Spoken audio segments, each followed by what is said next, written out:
Hello CA foundation के प्यारे बच्चों, I hope all of you are doing very well. इस वीडियो में हम पेपर नंबर 4 बिजनेस इकोनॉमिक्स की स्ट्रेटजी डिस्कस करेंगे। पेपर नंबर 4 सभी बच्चों के दिल का बहुत करीब होना चाहिए, बिकॉज ये वो पेपर है जो आपको एग्रेड लाने में, 300+ लाने में और रैंक लाने में हेल्प करेगा।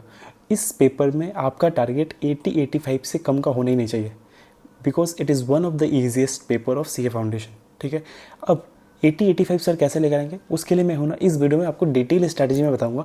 But before starting this video I have a small request, अगर आपको वीडियो पसंद है तो वीडियो को जरूर लाइक करना, अपने दोस्तों का शेयर करना, और अगर आप चैनल पर नए हो तो चैनल को जरूर सब्सक्राइब कर देना, ताकि इस चैनल के किसी भी तरह कंटेंट आप मिस ना करो। एंड जो मैं PDF यूज़ कर रहा हूँ आप उसको मेरे टेलीग्राम चैनल से एक्सेस कर सकते हो। Link to Telegram channel is given in description. So without wasting much time let's start. First of all हमें देखते हैं कि लास्ट 5 अटेम्प्ट में आई से किस चैप्टर से कितने कितने नंबर के क्वेश्चन पूछ रही है। ये एनालिसिस मैंने बहुत ही डिटेल लेवल पे चैप्टर की यूनिट लेवल पे किया है कि अगर एक चैप्टर के मल्टीपल यूनिट्स है तो कौन सी यूनिट से ICAI कितने कितने मार्क्स के क्वेश्चन लास्ट 5 अटेम्प्ट में पूछ रही है, ताकि बच्चों को ये पता चल पाए कौन सा यूनिट ज़्यादा इंपॉर्टेंट है। सर यूनिट लेवल का इंपॉर्टेंस जानना क्यों जरूरी है? देखो, आज आप कोई भी चैप्टर पढ़ रहे हो तो उसको तो पूरा पढ़ रहे हो, सारे यूनिट्स को पढ़ रहे हो, लेकिन जब आप एग्जाम के 1.5 डेज पहले जब रिवाइज करोगे, when you will be running short of time, तो उस समय आपको यूनिट लेवल का इंपॉर्टेंस जानना जरूरी है, ताकि आप अपने टाइम को सही से प्रायोरिटाइज कर पाओ, अपने टाइम को प्रॉपर्ली एलोकेट कर पाओ। बिकॉज कल एग्जाम है, लेट्स सपोज मेरे बहुत सारे चैप्टर्स पेंडिंग है, तो जब मुझे पता रहेगा इस चैप्टर का ये वाला यूनिट ज़्यादा इंपॉर्टेंट है तो पहले मैं उसको कर लूँगा, ताकि मेरा मार्क्स अच्छा सिक्योर हो जाए एग्जाम के पर्सपेक्टिव से। तो first will see chapter number 1, nature and scope of business economics. इससे टोटल 5 नंबर का क्वेश्चन एग्जाम में आता है। इसके टोटल 2 यूनिट है। यूनिट नंबर 1 से ऑन एन एवरेज 2 से 3 नंबर का आता है, और यूनिट 2 से ऑन एन एवरेज 2 से 3 नंबर का आता है। तो दोनों यूनिट का इंपॉर्टेंस सेम है। Now chapter number 2, theory of demand and supply. इससे टोटल 10 नंबर का क्वेश्चन आता है। इसके टोटल 3 यूनिट्स है, unit number 1, unit 2, unit 3। Unit 1 से ऑन एवरेज 5 से 6 नंबर का आता है, यूनिट 2 से ऑन एवरेज 2 से 3 नंबर का आता है, और यूनिट 3 से ऑन एवरेज 2 से 3 नंबर का आता है। तो जो सबसे ज़्यादा इंपॉर्टेंट यूनिट है चैप्टर नंबर 2 में वो है unit number 1। Chapter number 3, theory of production and cost. इससे टोटल 10 नंबर का क्वेश्चन एग्जाम में आता है। इसके टोटल 2 यूनिट्स है, यूनिट 1, यूनिट 2। यूनिट 1 से ऑन एवरेज 6 से 7 नंबर का आता है, और यूनिट 2 से ऑन एवरेज 3 से 4 नंबर का आता है। तो जो सबसे ज़्यादा इंपॉर्टेंट है वो है यूनिट नंबर 1 और chapter number 3। Now chapter number 4, price determination in different markets. इससे टोटल 15 नंबर का क्वेश्चन एग्जाम में आता है। इसका टोटल 3 यूनिट से। पहला यूनिट से ऑन एन एवरेज 4 से 5 नंबर का आता है, यूनिट 2 से ऑन एवरेज 2 से 3 नंबर का आता है, और यूनिट 3 से ऑन एवरेज 6 से 7 नंबर का आता है। कभी कभी इसे 9 नंबर का आ चुका है। तो यूनिट 3 और यूनिट 1 दोनों इंपॉर्टेंट है चैप्टर नंबर 4 के। चैप्टर नंबर 5, बिजनेस साइकिल से 5 नंबर का आता है। इसके कोई यूनिट्स नहीं, छोटा सा चैप्टर है। Now coming to macroeconomics. जो चैप्टर 1, 2, 3, 4, 5 था वो था माइक्रो इकोनॉमिक्स। अब हम बात करते हैं chapter number 6, determination of national income. इसके टोटल 2 यूनिट्स है, यूनिट 1, यूनिट 2। यूनिट 1 से ऑन एवरेज 10 से 11 नंबर का आता है, और यूनिट 2 से ऑन एवरेज 4 से 5 नंबर का आता है। तो जो सबसे ज़्यादा इंपॉर्टेंट यूनिट है चैप्टर नंबर 6 का वो unit number 1। Now chapter number 7, public finance. इससे टोटल 10 नंबर का क्वेश्चन एग्जाम में आता है। अब इसके देखो 4 यूनिट्स है, हर यूनिट का देखोगे तो इंपॉर्टेंट सेम है। देखो, यूनिट 1 से भी 2 से 3 नंबर का आता है, यूनिट 2 से भी 2 से 3 नंबर का आता है, यूनिट 3 से भी 2 से 3 नंबर का आता है, और यूनिट 4 से भी 2 से 3 नंबर का आता है। तो हर यूनिट्स का इंपॉर्टेंस इक्वल है। Now chapter number 8, money market. इससे टोटल 10 नंबर का आता है। इसके टोटल 3 यूनिट्स है। यूनिट 1 से ऑन एवरेज 2 से 3 नंबर का आता है, यूनिट 2 से 5 से 6 नंबर का आता है, और यूनिट 3 से 3 से 4 नंबर का आता है। तो जो सबसे ज़्यादा इंपॉर्टेंट है वो यूनिट नंबर 2। ठीक है। Now international trade. इससे भी टोटल 10 नंबर का आता है। इसके टोटल 5 यूनिट्स है। आप देखो, यूनिट 1, 2, 3, 4, 5। यूनिट 1 से बस 1 से 2 नंबर का आएगा, यूनिट 2 से 4 से 5 नंबर का, यूनिट 3 से 1 से 2 नंबर का, यूनिट 4 से 1 से 2 नंबर का, और यूनिट 5 से 2 से 3 नंबर का। तो इसमें जो सबसे ज़्यादा इंपॉर्टेंट यूनिट है वो है यूनिट नंबर 2, जैसे 4 से 5 नंबर का आता है। Now chapter number 10, Indian economy. ये 38 से 40 पेज का चैप्टर है। इसमें अगर आप देखोगे तो इसमें कोई यूनिट्स नहीं है, इससे 10 नंबर का एग्जाम में आता है।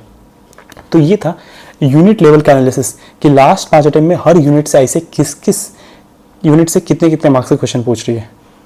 नाउ अब हमें किस सीक्वेंस में पढ़ना है और हमें कितना टाइम एलोकेट करना है। तो देखो, जो सबसे बच्चों का फेवरेट होता है वो होता है माइक्रो इकोनॉमिक्स। तो आपको स्टार्ट करना है माइक्रो इकोनॉमिक्स से। कौन से चैप्टर से? Chapter number 2, demand and supply. तो पहला दिन आप डिमांड एंड सप्लाई उठाओगे, 6 से 7 घंटे लगेंगे, आपके कंप्लीट हो जाएंगे।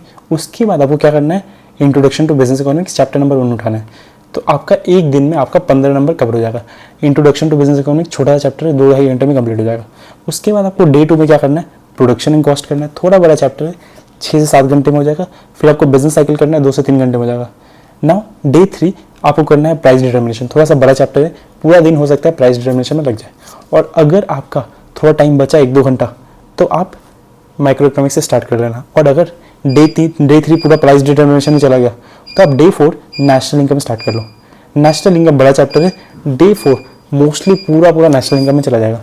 अगर टाइम बचे तो जो डे 5 के टॉपिक्स है उसको आप कर लेना थोड़ा सा। और अगर डे 4 में पूरा नेशनल इनकम चला गया, तो डे 5 आपको करना है पब्लिक फाइनेंस। इसमें आपका बहुत ज़्यादा टाइम लगेगा, 7-8 घंटे लग सकते हैं। और जो भी 2-2.5 घंटा रहे बचेगा, आप उसको इंडियन इकोनॉमी में दोगे, तो आपका 2 चैप्टर्स डे 5 में कंप्लीट हो जाएगा। डे 6 में थोड़ा आपको स्ट्रेच करना पड़ेगा, बिकॉज 2 बड़े चैप्टर्स आपको करने हैं। इंटरनेशनल ट्रेड, इसमें भी 7-8 घंटे आपको लग सकते हैं। और मनी मार्केट में 6-7 घंटा लग जाएगा। तो उस दिन आप थोड़ा सा ज़्यादा स्ट्रेच कर लेना, 14-15 घंटा आपका लगेगा उसमें। और अगर लेट सपोज आपका मनी मार्केट का 1-2 यूनिट बच गया, तो आप उसको डे 7 में कर लेना। तो डे 7 में आपको रिमेनिंग टॉपिक्स करना है मनी मार्केट के। और डे 7, डे 8 आपका मोस्टली जो मैंने पेपर्स बताएंगे उस पेपर्स के क्वेश्चन सॉल्व करने हैं ना। अब रिवीजन टिप्स, कैसे आपको रिवीजन करना है, क्या मुझे यूट्यूब के थ्रू रिवाइज करना चाहिए, सेल्फ रिवीजन? देखो, अगर आपने प्रॉपर तरीके से ट्यूशन्स पढ़े थे, आपने नोट्स बना के रखे थे, तो सेल्फ रिवीजन करो। Self revision is better than YouTube revision. But if you are clueless कि मुझे कैसे अप्रोच करना चाहिए, then you go watch YouTube revision. अब यूट्यूब रिवीजन जब आप देखोगे तो आपको पता चल जाएगा कि मेरा इस चैप्टर के कितने यूनिट्स है, क्या चैप्टर का अप्रोच है, कैसे स्ट्रक्चर है, इस चैप्टर में क्या क्या इंपॉर्टेंट है। फिर उसके बाद आप चीज़ों को खुद से रिवाइज करो ना। इकोनॉमिक्स में क्या इंपॉर्टेंट है, आपको जब आप पढ़ रहे हो तो first of all you have to understand the concepts. Concept क्या बोल रहे हैं, कुछ कीवर्ड्स है, कुछ आपके फॉर्मूलाज है, उसको हाईलाइट करो। कुछ चार्ट्स है, उसको आप हाईलाइट करो। और फिर जब वो चैप्टर कंप्लीट हो जाए, तो आपको सॉल्व करना है क्वेश्चंस, कौन कौन से ऐसे स्टडी मटेरियल। और आप जो आरटीपीज होते हैं, 2-3 अटेम्प्ट का आरटीपी निकाल लेना। आरटीपी का क्या होता है, हर आरटीपी में क्वेश्चन चैप्टर वाइज होते हैं, तो उस चैप्टर का आरटीपी के क्वेश्चन आप कर लो। फिर जब लेट्स सपोज आपका माइक्रो वाला सेगमेंट पूरा हो गया, जब आपका मैक्रो वाला सेगमेंट हो गया, उसके बाद आपको क्या करना है, PYQs और MTP सॉल्व करना है। अब PYQ, MTP, RTP कितने अटेम्प्ट का सॉल्व करना है वो भी मैं आपको बताऊंगा। PYQ आपको मिनिमम लास्ट 5 अटेम्प्ट का करना है, Jan 26, उसके पहले September 25, May 25, Jan 25, September 24। RTP, MTP आपको 2 अटेम्प्ट का करना है, Jan 26, May 26 का। नाउ जब आप क्वेश्चंस को सॉल्व करते हो तो कुछ हो सकता है आपको इंपॉर्टेंट क्वेश्चन मिले प्रैक्टिस करने के पॉइंट ऑफ व्यू से, तो उसको हाईलाइट कर लो, बिकॉज नेक्स्ट टाइम आप सारा क्वेश्चन नहीं देख पाओगे। ठीक है, तो हाईलाइट इंपॉर्टेंट क्वेश्चन। एंड कुछ क्वेश्चन से हो सकता है कुछ आपको नया सीखने को मिले, कुछ कॉन्सेप्ट के बारे में हो सकता है कुछ आपको नया सीखने को मिलेगा। लेट्स सपोज कंज्यूमर सरप्लस के बारे में मैंने कुछ ऐसा चीज़ समझा जो बुक्स में लिखा हुआ नहीं था, तो कंज्यूमर सरप्लस के बगल में जाकर वो लिख दो अपनी लर्निंग्स को। और एक बहुत ही इंपॉर्टेंट चीज़, जब आपने एक चैप्टर उठाया, let's suppose demand and supply, उसको आपने समझा, उसको समझ के आपने हाईलाइट कर लिया keywords, study material, RTP question solve कर लिया। उसके बाद आपको एक बार समराइज करना चाहिए कि आपने 6-7 घंटे में पूरा डिमांड एंड सप्लाई पढ़ा, लेकिन आधे घंटे देके मैं सबको समराइज करूँगा कि मैंने कॉन्सेप्ट्स क्या क्या पढ़ा प्लस क्वेश्चन से क्या लर्निंग हुआ था। इससे क्या हुआ, एक ही रिवीजन में आपको 2 रिवीजन हो जाएगा। जो चीज़ें आपने पढ़ा था वो आपके दिमाग में और अच्छे से बैठ जाएगा। ठीक है, तो आपको एक बार चीज़ों को पढ़ने के बाद समराइज भी करना है। और एक चीज़, बहुत सारे ऐसे बच्चे हैं जिनका लॉ में बहुत सारा चीज़ बचा हुआ है, अकाउंट्स में बहुत चीज़ बचा हुआ है, मैथ्स में बचा हुआ है। तो देखो, सिर्फ आपको इकोनॉमिक्स से नहीं पढ़ना है। आप इकोनॉमिक्स से भले ही 100 लेकर आ जाओगे, बट किसी एक पेपर में अगर आप फेल हो जाओगे, 40 से नीचे आएगा, तो यू विल बी फेल। तो अगर आपका अदर चैप्टर्स थोड़ा पेंडिंग है, तो आप इकोनॉमिक्स में एक चैप्टर 10 नंबर का, इंटरनेशनल ट्रेड या कोई भी चैप्टर आप छोड़ सकते हो। ठीक है, अब क्या चैप्टर एक छोड़ दिया मैंने, सिर्फ 90 नंबर का पढ़ के गया, तो क्या 80-85 आ सकता है? यस, आ सकता है।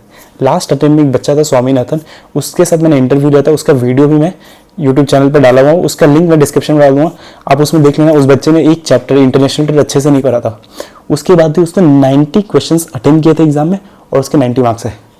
तो जो भी चीज़ पढ़ो उसको अच्छे से पढ़ो, आपके एग्जाम में मार्क्स आ जाएंगे। तो इवन आप 9 चैप्टर पढ़ के जाओगे तो भी आपके 80 मार्क्स आ सकते हैं। बट जो पढ़ो 9 चैप्टर, उसको एकदम अपना स्ट्रेंथ बना के रखो कि उससे क्वेश्चन कहीं भी आएगा तो मैं कर लूँगा। That is all from my side. अगर आपकी कोई क्वेरी है तो feel free to write in the comments and feel free to reach out to me by Telegram for any queries you have, any guidance you need. Bye bye, take care, thank you for watching, happy learning.